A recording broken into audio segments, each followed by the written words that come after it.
ഹരേ കൃഷ്ണ. ജയ് ജയ് ശ്രീ രാധേശ്യാം. ശ്രീ ഗുരുവായൂരപ്പ ശരണം. രാധേശ്യാം ചാനലിലേക്ക് എൻ്റെ എല്ലാ കൂട്ടുകാർക്കും സ്വാഗതം. ഇന്ന് ഞാൻ വന്നിരിക്കുന്നത് മനസ്സിൽ സ്നേഹം നിറച്ചാൽ ദൈവം അവിടെ ശാശ്വതമായിട്ടിരിക്കും എന്ന വിഷയത്തെപ്പറ്റി നിങ്ങളോട് സംസാരിക്കാനാണ്.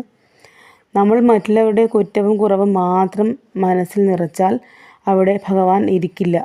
എന്നാൽ അവിടെ സ്നേഹവും കരുണയും നിറച്ചാൽ അവിടെ ഭഗവാൻ ശാശ്വതമായിട്ടിരിക്കും.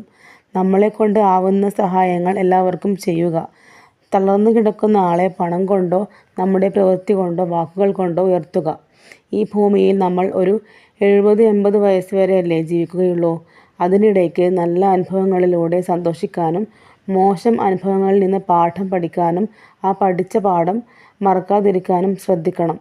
കാലമൊക്കെ കടന്നുപോയി, സമയവും വയസ്സും ഒക്കെ കടന്നുപോയി കഴിഞ്ഞിട്ട് അയ്യോ എനിക്ക് അങ്ങനെ ചെയ്യാമായിരുന്നു, ഇങ്ങനെ ചെയ്യാമായിരുന്നു എന്നോർത്ത് ദുഃഖിച്ചിട്ട് കാര്യമില്ല. ചെയ്യേണ്ടത് ചെയ്യേണ്ട സമയത്ത് ചെയ്യണം. പറയേണ്ടത് പറയേണ്ട സമയത്ത് പറയണം. നമ്മൾ അഥവാ നമ്മുടെ പക്വതയില്ലായ്മ കാരണം എന്തെങ്കിലും തെറ്റ് ചെയ്തു പോയാൽ അത് എങ്ങനെ തിരുത്താമെന്ന് അപ്പോൾ തന്നെ ചിന്തിച്ച് പ്രവർത്തിക്കുക. കാലം കടന്നു പോയാൽ പിന്നെ ഒരിക്കലും തിരിച്ചു വരില്ല. യഥാസമയം വേണ്ട കാര്യങ്ങൾ ദൈവം തോന്നിപ്പിക്കണമെങ്കിൽ ദൈവവുമായി നമുക്ക് അഭേദ്യമായ ബന്ധമുണ്ടാകണം.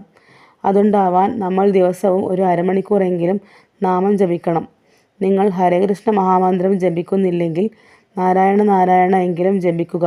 ഞാനിത് വെറുതെ പറയുന്നതല്ല. എൻ്റെ ലൈഫ് നല്ല രീതിയിൽ ആയത് നാമജപം കൊണ്ടാണ്. ഭഗവാൻ എന്ന് പറഞ്ഞാൽ തന്നെ സ്നേഹമാണ്. ആ സ്നേഹത്തിലൂടെ നമുക്ക് സ്ഥിരത കൈവരിക്കാം, സർവൈശ്വര്യം നേടാം. അടിസ്ഥാനപരമായിട്ട് നമുക്ക് സ്നേഹമുണ്ടാവണം എല്ലാവരോടും.